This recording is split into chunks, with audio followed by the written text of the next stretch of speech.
বিশ্ব ক্রিকেটের সব রকম আপডেট পাওয়ার জন্য আমাদের চ্যানেলটিকে আজই সাবস্ক্রাইব করে রাখুন।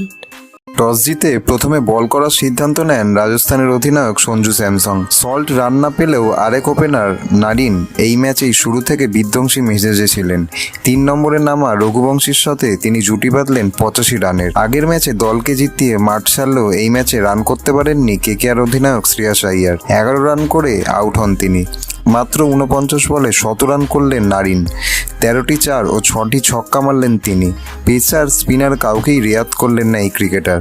শেষ পর্যন্ত ২০ ওভারে ৬ উইকেট হারিয়ে ২২৩ রান তোলে কেকেআর। ইডেনে চলতি মৌসুমে এটি কেকেআরের সর্বাধিক রান।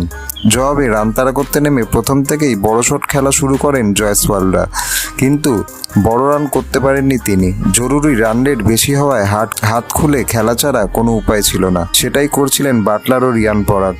কলকাতাকে খেলায় ফেরান হর্ষিত রানা। তার বলে ছক্কা মারতে গিয়ে আউট হন পরাগ।